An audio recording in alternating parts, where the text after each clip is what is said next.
Hey there, English learner. Let me ask you something. Have you ever been chatting with someone new, maybe at work or at a party, and they ask you, so what was your childhood like? And suddenly you freeze. You have all these beautiful memories in your head, all these stories you want to share, but in English, the words just won't come out right. Yeah, I know that feeling. It's frustrating, isn't it? Welcome. Welcome to English Club Podcast. I'm Emily, and I'm so happy you're here with me today.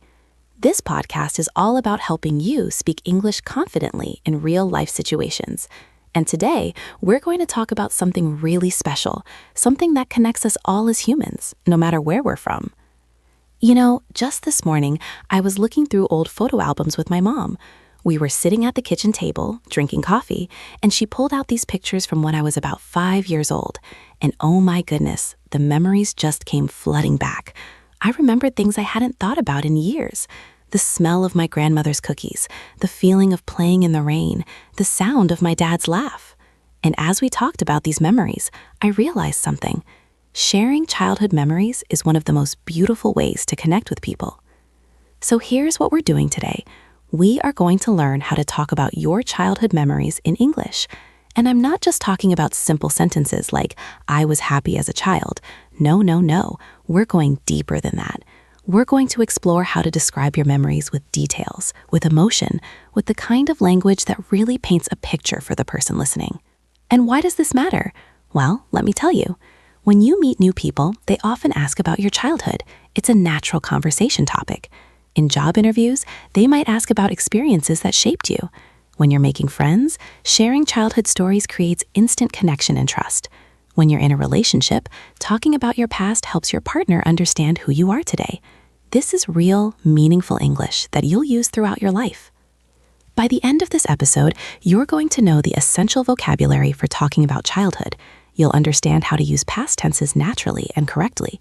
You'll learn phrases that make your memories come alive. And most importantly, you'll feel confident sharing your own childhood stories in English with all the emotion and detail they deserve. But before we get started, hey, if you're enjoying this podcast, please like and subscribe to our channel for more English learning podcasts. It really helps us create more content for you. Seriously, every like and subscription makes such a difference, and I appreciate each and every one of you. All right, so let's jump right in. When we talk about childhood memories in English, we're almost always using past tenses. And I know, past tenses can be tricky, but don't worry. We're going to practice them so much today that they'll start to feel natural. The most common past tense is the simple past. I played outside every day. My mom made delicious food. We lived in a small house. Simple, straightforward. And this is what you'll use most often. But here's the thing. When you want to talk about habits or repeated actions in the past, we often use used to or would. For example, I used to play with my neighbors every afternoon. Or my grandmother would tell me stories before bed every night. These phrases are so useful because childhood is all about those repeated experiences, those patterns and routines that made up our daily lives, you know? Let me share a personal memory with you. When I was about 7 years old, I used to wake up every Saturday morning and run to my grandmother's house. She lived just down the street, and every single Saturday, without fail, she would make pancakes for me. Not just any pancakes, but these amazing blueberry pancakes with lots of butter and maple syrup. I can still remember the smell, the taste, the feeling of sitting in her sunny kitchen. That was my routine, my Saturday morning ritual, and it's one of my happiest childhood memories. See how I used to and would there? I used to wake up for the habit of waking up, and she would make for the repeated action of making pancakes. This is how we naturally talk about childhood routines and habits in English. Now, let's talk about vocabulary for describing your childhood home and neighborhood. Because when you share memories, you often need to set the scene, right? You need to help people visualize where these memories took place. You might say, I grew up in a small town, or I grew up in a big city. The phrase, I grew up, is essential. It means you spent your childhood there.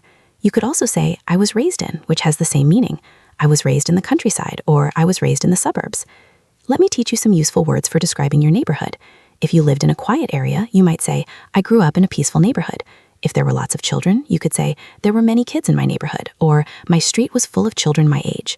If you live near nature, you might say, I grew up surrounded by trees and fields, or there was a beautiful park near my house. And for describing your actual house, you could say, we lived in a small apartment, or we had a big house with a garden. You might mention specific rooms that were important to you. My favorite room was the kitchen, or I shared a bedroom with my sister, or we had a backyard where I used to play. Let me tell you about my childhood home. I grew up in a medium-sized town in a house with a big backyard. The backyard was my kingdom, you know? It had this huge oak tree that I used to climb all the time. My mom was always worried I would fall, but I never did. Under that tree, I had my secret hideout where I would read books and pretend I was in different worlds. That backyard, that tree, they were so important to my childhood. Are you following along so far? I want to make sure you're getting comfortable with these phrases because we're going to build on them throughout this episode. Now, let's talk about describing the people who were important in your childhood, because childhood memories are often about people, right? Your parents, your siblings, your friends, your teachers, your neighbors.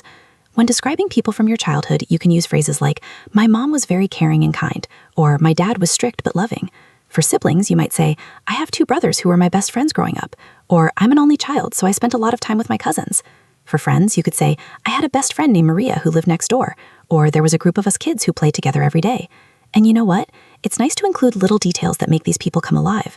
Not just I had a friend, but I had a friend who always made me laugh, or I had a teacher who believed in me and changed my life. Actually, let me tell you about my childhood best friend, Sarah. We met when we were 5 years old on the first day of kindergarten. I was really shy, and I was sitting alone during lunch. Sarah came up to me with this huge smile and said, do you want to be friends? Just like that. So simple, so direct, and from that moment, we were inseparable. We did everything together. We rode our bikes, we had sleepovers, we created elaborate games and adventures in our imaginations. Sarah moved away when we were 12, and I was heartbroken. But you know what? Even now, decades later, when I think about my childhood, Sarah is in so many of my happiest memories. That's how important childhood friendships are, right? They shape us in ways we don't even realize. So when you're talking about people from your childhood in English, don't just list them. Tell stories about them. Share what made them special. Explain how they made you feel. This is what makes your memories interesting and meaningful to others. Now, let's practice talking about typical childhood activities. What did you do as a child? How did you spend your time?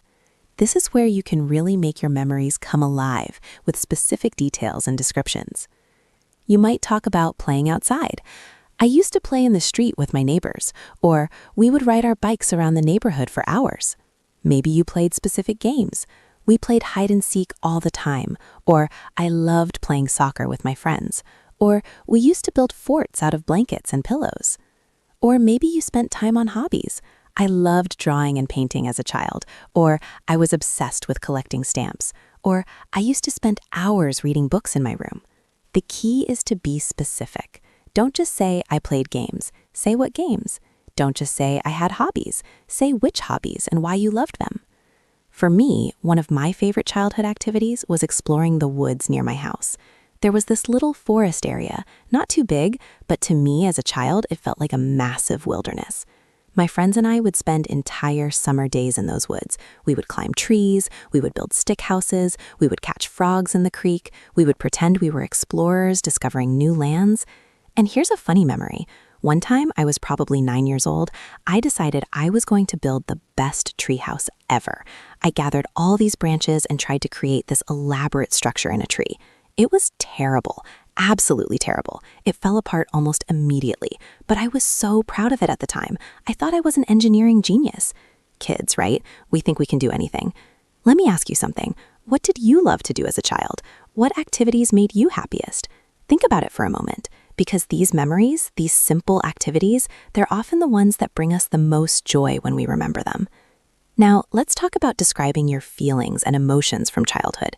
This is really important because childhood memories aren't just facts, they're feelings. They're about how things made you feel.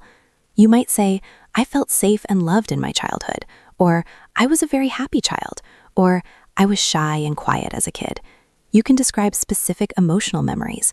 I remember feeling so proud when I learned to ride a bike, or I felt scared on my first day of school, or I was excited every time we visited my grandparents. Sometimes childhood memories include difficult emotions too, and it's okay to talk about those. I felt lonely sometimes because I didn't have many friends, or I was anxious about tests at school, or I remember feeling sad when my pet died. Being honest about emotions makes you more relatable and authentic. Let me share something vulnerable with you. When I was about 8 years old, I desperately wanted to be popular at school. I wasn't, though. I was kind of awkward and nerdy. I loved reading more than playing sports, and I was terrible at the games the popular kids played. And I remember feeling left out a lot. I would watch the cool kids laughing together and I would feel this ache in my chest, wishing I could be part of their group. But you know what? Looking back now, I'm actually grateful for that experience. Being the quiet, bookish kid taught me empathy. It taught me to notice other kids who were left out and include them. It made me kinder. Sometimes our painful childhood memories teach us the most valuable lessons, don't they? So when you're sharing childhood memories in English, don't be afraid to include emotions. Say how things made you feel.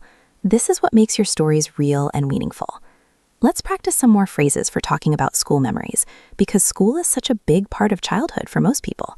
You might say, I went to a small elementary school in my neighborhood, or I attended a big school with hundreds of students. You can describe your experience. I enjoyed school most of the time, or I found school challenging but interesting, or honestly, I didn't like school very much. You can talk about specific subjects.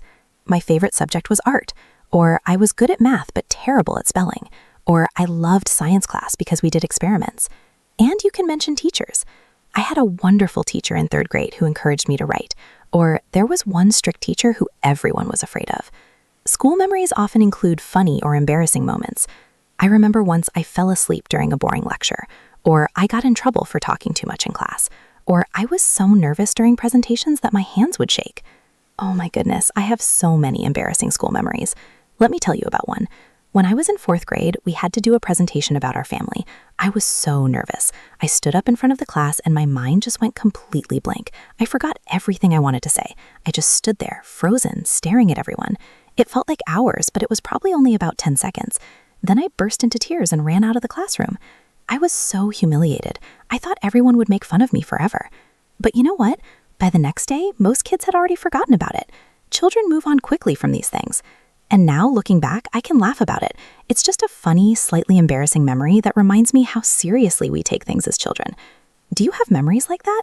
Those embarrassing moments that felt like the end of the world at the time, but now they're just amusing stories? That's part of childhood, isn't it? Now, let's talk about describing family traditions and celebrations from your childhood. These are often some of our most treasured memories, and they're wonderful to share in conversations. You might say, every Sunday, my family used to have dinner together at my grandmother's house, or we had a tradition of going to the beach every summer. You can describe holiday celebrations. Christmas was always special in my family, or we celebrated my birthday with a big party every year, or during the holidays, my mom would make traditional foods. Be specific about what made these traditions special. What I loved most about these Sunday dinners was how everyone talked and laughed together, or the best part of our summer beach trips was building sandcastles with my dad. In my family, we had this tradition every New Year's Eve. We would all stay up until midnight, which was so exciting for me as a child because I usually had to go to bed early. At midnight, we would go outside and my dad would set off fireworks in the backyard. Just small, safe ones, but to me, they were magical. I would stand there with my mom, wrapped in a warm blanket, watching the colors explode in the sky, and I would feel so special, so loved, so lucky to be part of my family. We did this every year until I was about 13, and then we stopped for some reason. Maybe we moved, or maybe my parents got busier, I don't remember. But I still think about those New Year's Eve fireworks sometimes, and they make me smile. Traditions like these, they're not just activities, right? They're about connection, about belonging, about creating memories together. And when you share them in English, you're sharing a piece of your heart, a piece of your family's story. Let's practice talking about food memories from childhood, because oh my goodness, childhood food memories are so powerful, aren't they? The taste and smell of certain foods can transport us right back to being children. You might say, my mom used to make the best pasta sauce, or my grandmother's cooking was amazing, or I remember the taste of the street food we used to buy near school. You can describe specific dishes. There was this soup my mom made that I absolutely loved. Or every Friday, my dad would bring home pizza for dinner. Or I hated vegetables as a child, especially Brussels sprouts. Include sensory details. I can still remember the smell of fresh bread baking in my grandmother's kitchen. Or the taste of my mom's chocolate cake was unforgettable. These sensory details make your memories come alive for the listener. Let me tell you about a food memory that's so vivid for me. When I was a child, maybe 6 or 7 years old, my mom used to make grilled cheese sandwiches for lunch. Simple, right? But she made them perfectly, crispy on the outside with the cheese all melted and gooey on the inside, and she would cut them diagonally and serve them with tomato soup. I remember sitting at our kitchen table. It was this yellow table with chrome legs, very retro looking, and I would dip my grilled cheese into the soup and take a bite. The combination of the crispy, buttery bread, the melted cheese, and the warm, sweet tomato soup, it was perfection to my child self. It was comfort, it was safety, it was love on a plate. Even now, whenever I eat a grilled cheese sandwich, I think of my mom and that yellow table and feeling completely content and cared for. Food memories are powerful like that, you know? They're not just about taste, they're about feeling loved and secure. Now, let's talk about using descriptive language to make your childhood memories more interesting and vivid, because when you're speaking English, especially at the B1 level, using good adjectives and descriptive phrases really improves your storytelling. Instead of just saying, I had a dog, say, I had a fluffy, energetic dog named Max who was my best friend. Instead of, my house was nice, say, my house was cozy and warm with colorful flowers in the garden. You can use adjectives to describe places: beautiful, quiet, busy, colorful, sunny, peaceful. For people, kind, strict, funny, patient, loving, creative. For feelings, excited, nervous, proud, happy, scared, curious. For activities, fun, challenging, boring, exciting, relaxing, adventurous. Let me practice this with a memory. Instead of saying, I went to the park with my dad, I could say, every Saturday morning, my dad would take me to this beautiful park that had tall trees and a sparkling pond. We would feed the ducks with old bread, and my dad would push me on the swings until I felt like I was flying. Those mornings were peaceful and special, just the two of us spending time together. See the difference? The second version paints a picture. It helps the listener see and feel what I experienced. And this is how you want to talk about your memories in English, with details, with description, with color, and life. Actually, let me tell you more about those park mornings with my dad. He was always so busy with work during the week, so Saturday mornings were our special time. I remember he would let me choose what we did. Sometimes we fed the ducks, sometimes we played on the playground, sometimes we just walked around talking about everything and nothing. There was one particular Saturday, I must have been about 6, and I found a beautiful feather on the ground.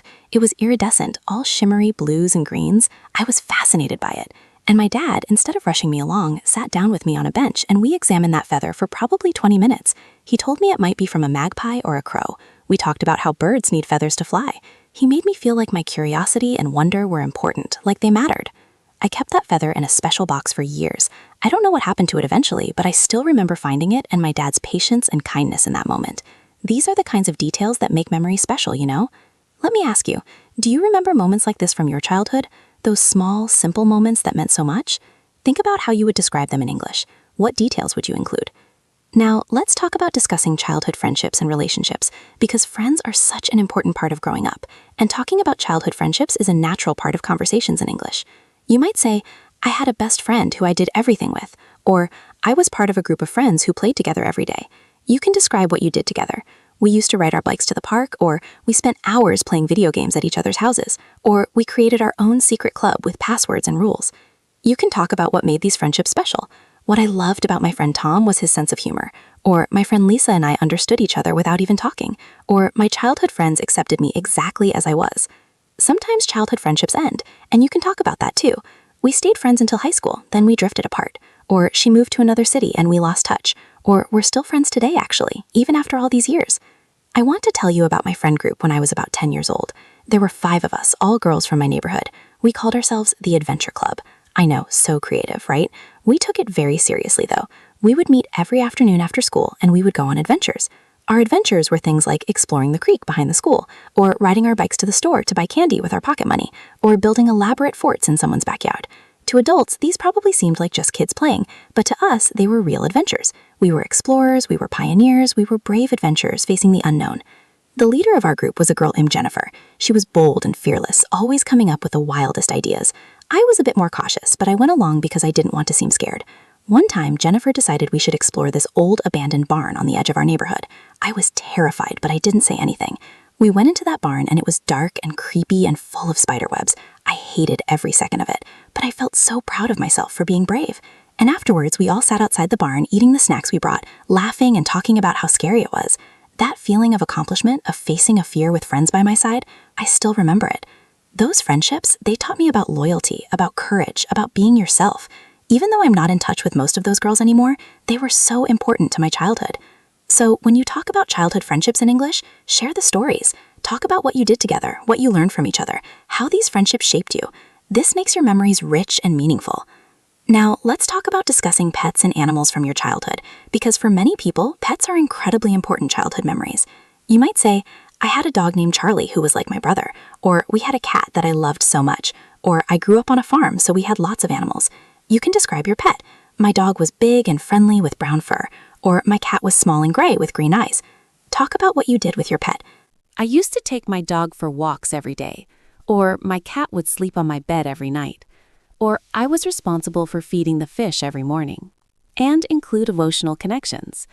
My dog was my best friend when I felt lonely, or I told all my secrets to my cat, or losing my pet was one of the saddest moments of my childhood. Oh, I have to tell you about my childhood pet. When I was 8, my parents surprised me with a puppy for my birthday. He was a golden retriever, and I named him Buddy. Original, I know. But that name fit him perfectly because he really was my buddy, my companion, my loyal friend. Buddy was the sweetest, most patient dog. I would dress him up in my clothes. I would read books to him. I would tell him all my problems and worries. He would just sit there, looking at me with his big brown eyes, like he understood every word. Of course he didn't, but it felt like he did. We grew up together, all through elementary school, middle school, and high school. Buddy was there. He was there when I came home sad from a bad day at school. He was there when I was excited about good news. He was there on ordinary days, just being a comforting, loving presence. When I was 17, Buddy got sick. He was old by then, almost 10 years old, and we had to make the difficult decision to let him go. I cried for days. It was my first real experience with grief, with loss. But you know what? I was also so grateful for those 9 years with him. He taught me about unconditional love, about loyalty, about living in the moment. Even now, talking about Buddy makes me a little emotional. He was such an important part of my childhood. And when I share this memory with people, they understand. Most people have a pet story that touches their heart like this. If you didn't have pets growing up, that's okay too. You can talk about that. We weren't allowed to have pets in our apartment, or I always wanted a dog, but my parents said no, or I was allergic to animals, so we couldn't have pets. These are valid memories too. Let's talk now about describing childhood fears and challenges, because childhood wasn't all sunshine and happiness, right? We all had fears, worries, and difficulties as children. And being able to talk about these in English shows depth and honesty. You might say, I was afraid of the dark as a child, or I had a fear of dogs when I was young, or I was scared of thunderstorms. You can describe challenges. I struggled with reading when I first learned, or I found it hard to make friends at school, or I was very shy and had trouble speaking up in class. Talk about how you dealt with these fears or challenges. My parents helped me overcome my fear by leaving a nightlight on. Or gradually, I became more confident and less shy. Or my teacher was patient and helped me improve my reading skills. I had this intense fear of monsters when I was little, probably from about age 4 to 7. I was convinced that monsters lived under my bed and in my closet. Every night, I would make my dad check under the bed and in the closet before I could go to sleep. And even after he checked, I would lie awake, terrified, listening to every creak and sound in the house. My mom tried to tell me monsters weren't real, but I didn't believe her. How could she know for sure? She wasn't in my room at night. So my dad came up with a solution. He made me monster spray. It was just water in a spray bottle with some lavender scent, but he told me it was special spray that kept monsters away. Every night we would spray it around my room, and then I could sleep peacefully. Looking back, it's funny and sweet how my parents handled my fear. They didn't dismiss it or make fun of me. They took my fear seriously and found a creative way to help me feel safe. That's good parenting, you know? Eventually, I outgrew the fear. I don't remember exactly when I stopped believing in monsters, but gradually the fear just faded away. Now I can laugh about it, but at the time, it was very real and very scary to me. So when you share childhood fears and challenges in English, it's okay to show vulnerability. It makes you human and relatable. Everyone was scared of something as a child. Everyone faced challenges. Sharing these experiences creates connection and understanding. Are you still with me? I know we've covered a lot, but I hope you're finding all of this useful. I want you to feel confident talking about your childhood in English, with all its joy and challenges, all its ordinary moments and special memories. Now, let's talk about describing seasonal and weather memories from childhood, because often our childhood memories are connected to specific seasons or weather conditions, and these details make your stories more vivid. You might say, I remember hot summer days when we played outside until dark, or winter was magical when I was a child because of the snow, or I loved autumn because of the colorful leaves. You can be specific. Every spring the cherry blossoms would bloom near my house, or summer meant long school holidays and swimming every day. Include what you did in different seasons. In winter, we used to build snowmen and have snowball fights, or summer was all about going to the beach and eating ice cream, or autumn meant jumping in piles of leaves that my dad raked. For me, summer has the strongest childhood memories. Summer meant freedom. School was out, the days were long and warm, and every day felt like an adventure. I remember the feeling of waking up and knowing I had the whole day ahead of me, with nothing scheduled, nothing required. Pure freedom. My neighborhood friends and I would meet outside right after breakfast, and we wouldn't go home until our parents called us for dinner. We would ride bikes, we would play games, we would go to the pool, we would buy popsicles from the ice cream truck. The ice cream truck. Oh my goodness, do you remember if you had ice cream trucks in your neighborhood? The ice cream truck would come around every afternoon, playing this cheerful music that you could hear from blocks away. All us kids would run to our parents begging for money, and then we'd race to catch the truck. I always got the same thing, a strawberry shortcake ice cream bar. Always. It was my favorite. Those summer days felt endless. The sun seemed to stay up forever, and we squeezed every possible moment of play out of each day. When my mom would call me home for dinner, I always felt like I had lived a whole lifetime in just one day. That's how rich and full childhood days can feel, you know? What about you? What season holds the strongest memories for you? Think about it. Think about the specific sights, sounds, and feelings of that season in your childhood. Let's practice talking about learning experiences and achievements from childhood. These are important memories because they show growth and development, and they're great to share in conversations. You might say, I learned to ride a bike when I was 6 years old, or I was so proud when I learned to swim, or I remember the day I could finally read a whole book by myself. You can describe the learning process. It took me a long time to learn, but I didn't give up. Or my dad taught me with patience and encouragement. Or I practiced every day until I got it right. I talk about how achieving something made you feel. I felt so proud and independent when I could ride my bike. Learning to swim gave me confidence, or I was excited to show everyone what I had learned. I want to tell you about learning to ride a bike because this is such a classic childhood memory, right? I was about 7 years old and all my friends already knew how to ride bikes. I was the only one who still had training wheels, and I felt so embarrassed about it. I desperately wanted to learn.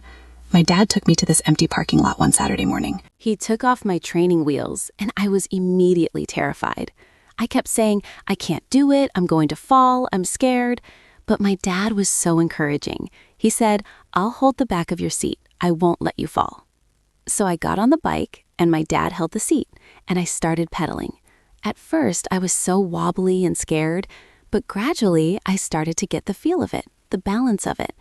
And then, without telling me, my dad let go. I was riding by myself, and I didn't even realize it at first. When I finally looked back and saw that my dad wasn't holding on anymore, I panicked and fell immediately. But I wasn't hurt, and I wasn't upset. I was amazed. I had done it. I had actually ridden the bike by myself. Even if it was just for a few seconds, I had done it. We spent the rest of that morning practicing, and by the afternoon, I could ride around that parking lot confidently. I felt like I had conquered the world. That feeling of achievement, of overcoming fear and learning something new, I still remember it vividly.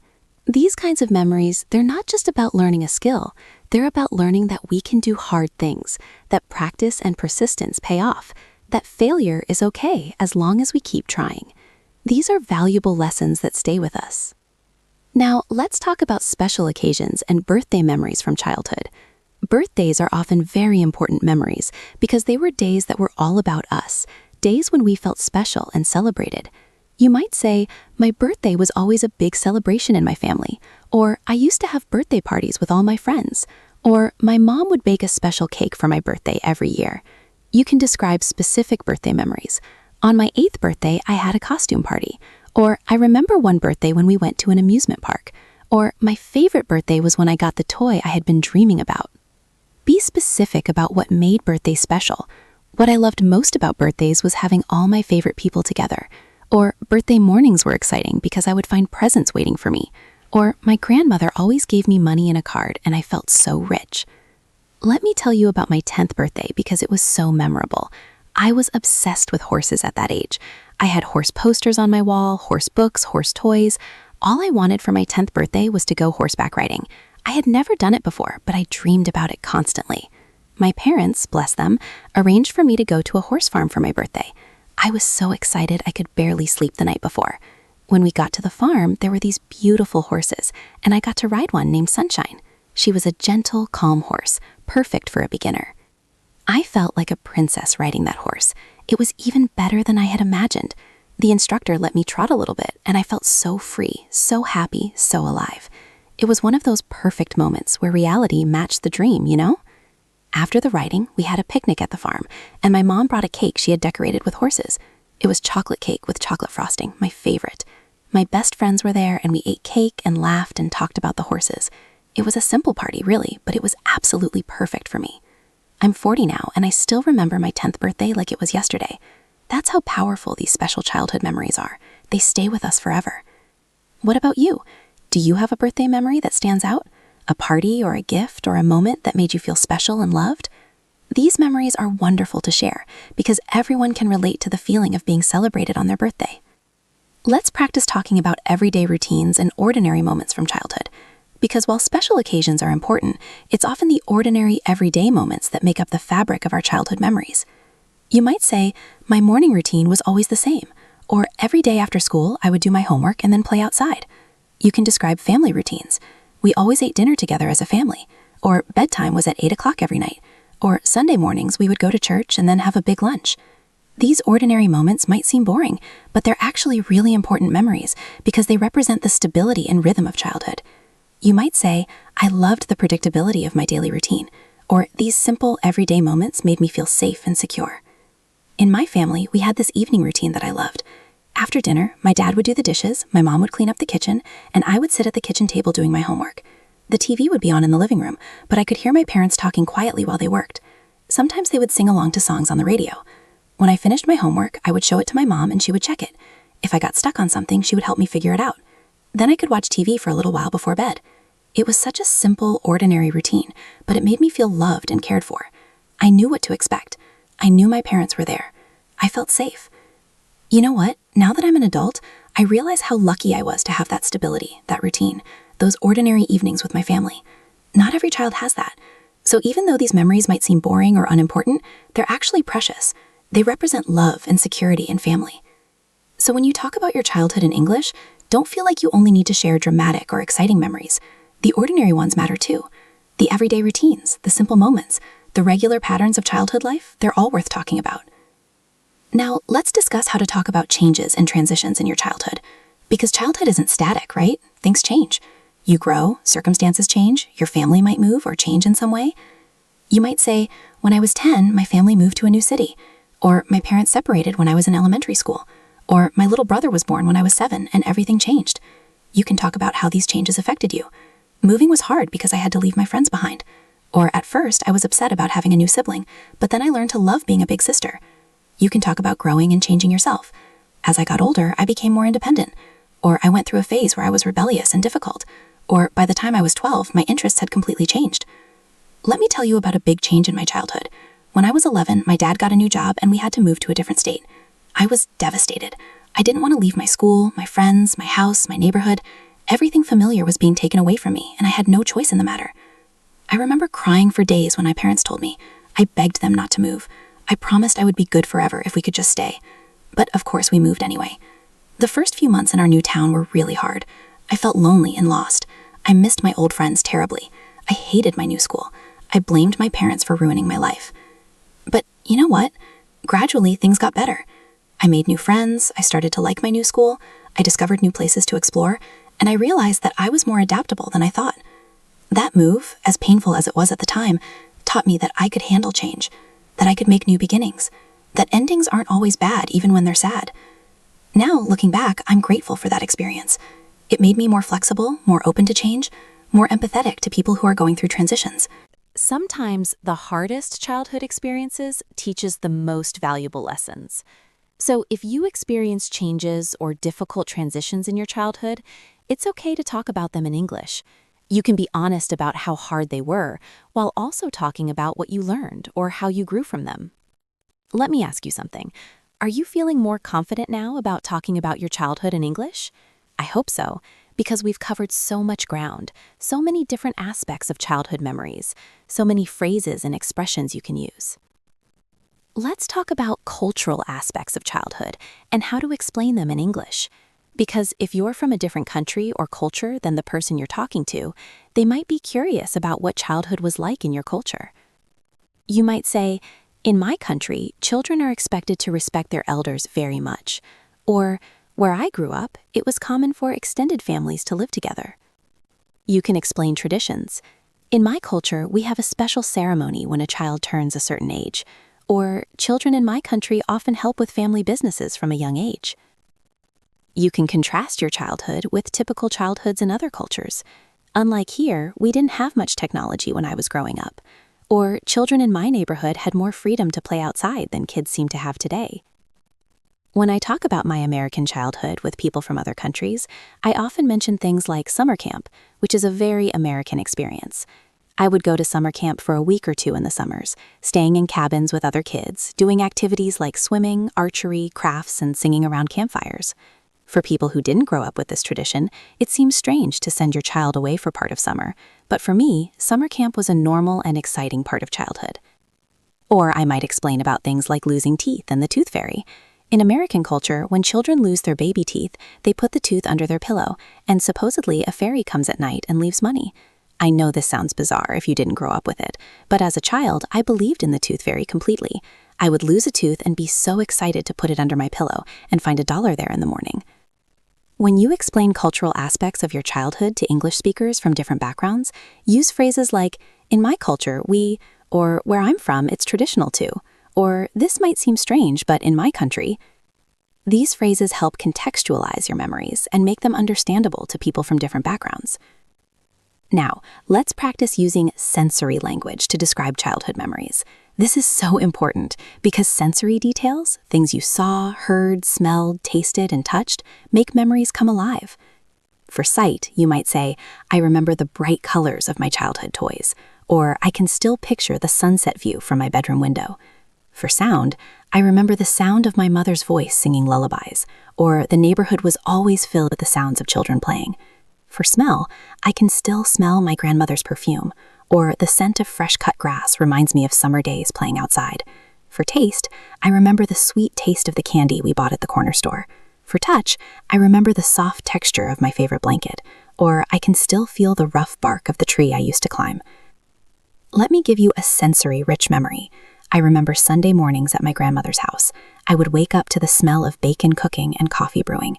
Those smells mixed together meant Sunday, meant family, meant love.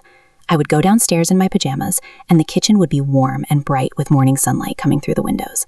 My grandmother would be at the stove, and she would give me a big hug. I remember how she smelled, like lavender soap and vanilla. She would pour me orange juice in a special glass, a fancy glass that she only used for grandchildren. The orange juice tasted sweeter in that special glass, or at least I thought so. I would sit at the kitchen table, and I could hear my grandfather in the living room reading the newspaper. I could hear the rustle of the paper as he turned the pages. My grandmother would serve breakfast, bacon and eggs and toast with butter and jam. The bacon was crispy, the eggs were soft, the toast was warm, and the butter would melt into it. After breakfast, my grandmother would let me help her wash the dishes. I would stand on a little stool at the sink, and I would dry the dishes while she washed. The dishwater was warm and soapy, and I liked making bubbles. My grandmother would tell me stories while we worked, stories about when she was young, stories about my mom when she was a little girl. These Sunday mornings, they're some of my most treasured childhood memories. And notice how much more vivid they are when I include sensory details. The smells, the sounds, the tastes, the feelings, they all help paint a complete picture.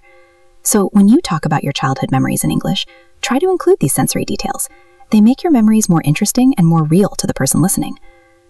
Let's talk now about using time expressions when discussing childhood. This helps organize your memories and make them clear to listeners. You might say, "When I was young," or "as a child," to introduce childhood memories generally. For specific ages, say, "When I was 7," or "at the age of 10." For time periods, you can say during my early childhood, or in my teenage years, or throughout my childhood. For sequences of events, use first, then, after that, finally, or before, during, after. You might say, before I started school, I spent all day with my mom. Then, when I started school, I made new friends. After a few years, I became more independent. To show duration, use for and phrases like for many years or for a long time. I played piano for 5 years when I was a child, or we lived in that house for my entire childhood. Let me practice this with a memory sequence. When I was very young, maybe 3 or 4, I was afraid of dogs. Then, when I was 5, my neighbor got a friendly puppy, and I started to overcome my fear. By the time I was 7, I loved dogs and wanted one of my own. Finally, when I was 8, my parents got me my dog Buddy, and he was part of my life for the next 9 years. See how those time expressions help organize the story and make it clear? They guide the listener through the timeline of the memory. Now, I want to talk about something really important, connecting childhood memories to who you are today. Because when you share childhood memories, especially in professional or deeper personal conversations, it's powerful to reflect on how these experiences shaped you. You might say, that experience taught me to be more confident, or my childhood made me who I am today, or I learned important values from my parents that I still follow. You can be specific. Because I moved so much as a child, I learned to adapt to new situations easily, or growing up with limited resources taught me to be creative and resourceful. You might also say, looking back now, I understand why my parents did certain things, or as an adult, I appreciate my childhood more than I did at the time. This shows reflection and maturity. For me, my childhood experiences with reading and spending time alone taught me to be comfortable with solitude. I'm an introvert, and I think that's partly because I spent so much of my childhood happily alone with books. That's not a bad thing. It means I don't need constant social interaction to be happy. I can entertain myself. I enjoy my own company. Also, having a somewhat challenging time socially in school made me empathetic to people who feel left out or different. In my work now, I always try to include people who seem shy or on the outside of the group. That comes directly from my childhood experiences of feeling excluded. So when I talk about my childhood in English, I sometimes make these connections.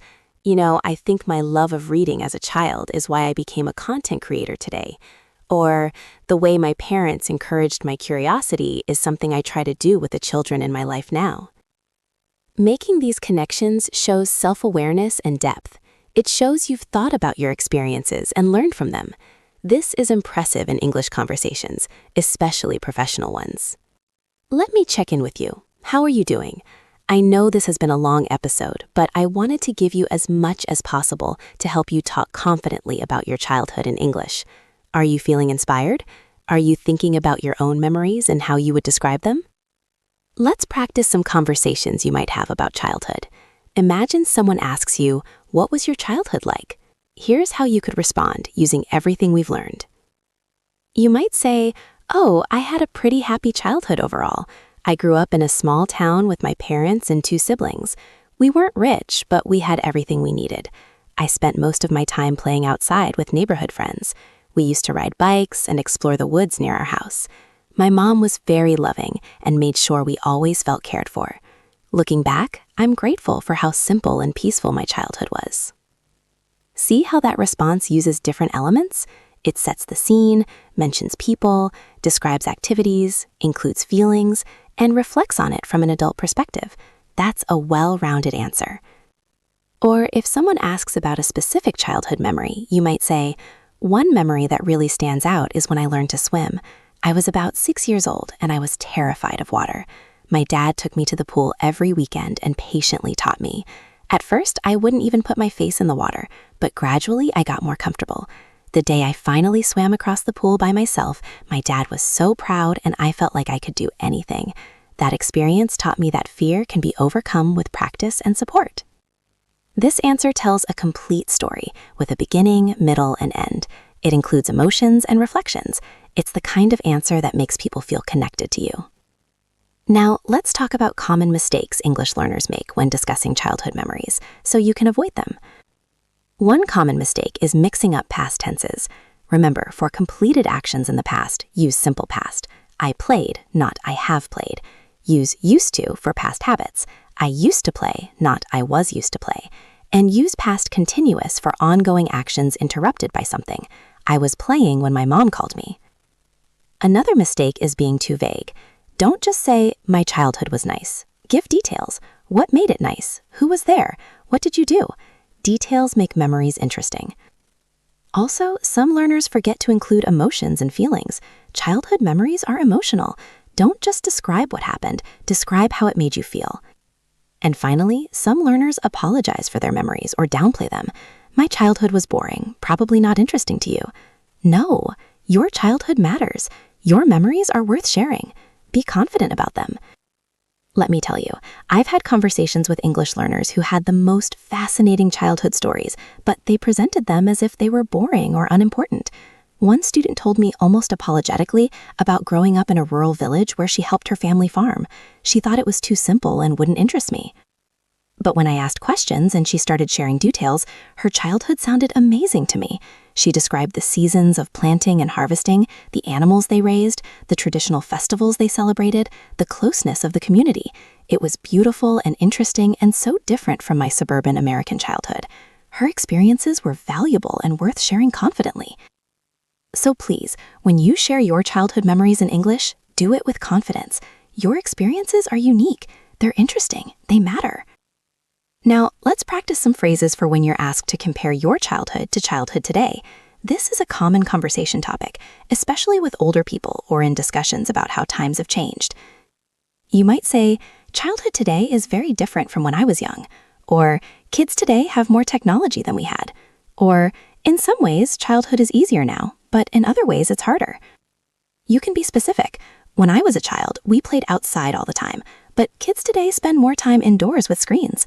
Or, children today have more opportunities for education and activities than we had. You can also talk about things that haven't changed.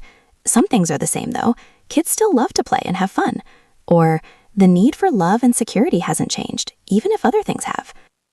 When I compare my childhood to childhood today, I notice so many differences. We didn't have smartphones or tablets or social media. We had one TV in the house, and we couldn't watch it whenever we wanted. If we wanted to talk to friends, we had to call their house phone and hope they were home, or we just went to their house and knocked on the door. We had more freedom in some ways. Our parents would let us go off and play for hours without checking on us. We would ride our bikes all over the neighborhood, and as long as we were home by dinner time, nobody worried. Today, that would seem irresponsible parenting, but back then it was normal. But in other ways, kids today have more opportunities. They have access to so much information and education through the internet. They can learn about different cultures and ideas easily. They have more diverse activities available to them. When I talk about this in English, I try to be balanced. There are pros and cons to both. I'm glad I had an analog childhood with lots of outdoor play and imagination, but I also see the benefits of the technology and opportunities available to children today. Let's talk about wrapping up conversations about childhood memories. You don't want to talk forever, and you want to end on a good note. You might say, well, those are some of my favorite childhood memories, or I could talk about my childhood for hours, but I'll stop there. You can thank the person for listening.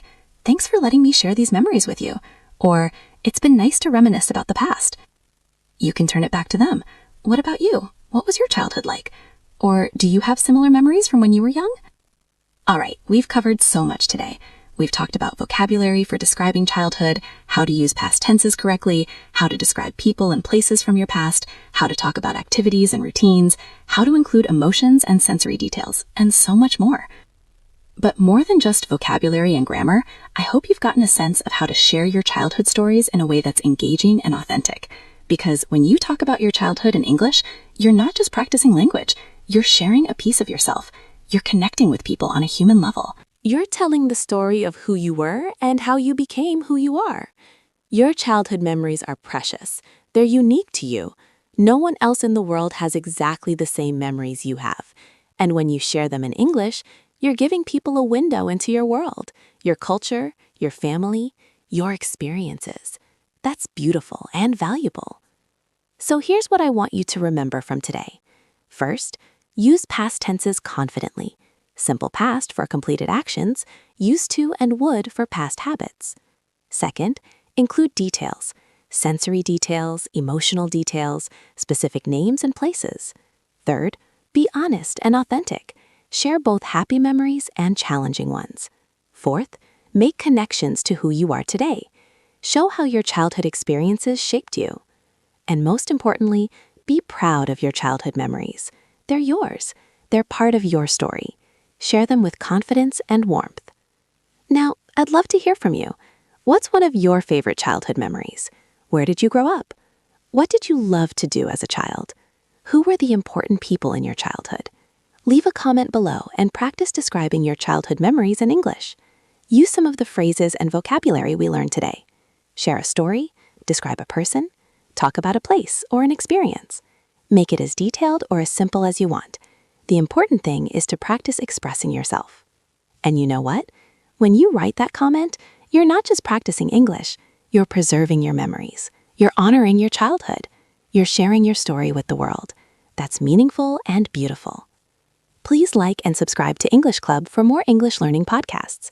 Your support truly helps us create more content like this for you.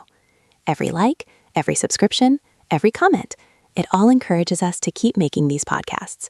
Thank you so much for listening. Before I go, I just want to say thank you for taking this journey through childhood memories with me today. Thank you for listening to my stories and letting me share these reflections with you. I hope this episode helps you feel more confident talking about your own childhood in English. Remember, your childhood matters. Your memories are important, and you have the language now to share them beautifully and confidently in English. Don't be afraid to open up and share your stories. People love hearing about childhood experiences. It's a universal topic that brings people together. Keep practicing your English. Keep sharing your stories. Keep being proud of who you are and where you came from. Your childhood made you who you are today, and that person is pretty amazing. See you in the next episode. Keep practicing your English, and remember, you're doing great. Take care, and until next time, happy reminiscing.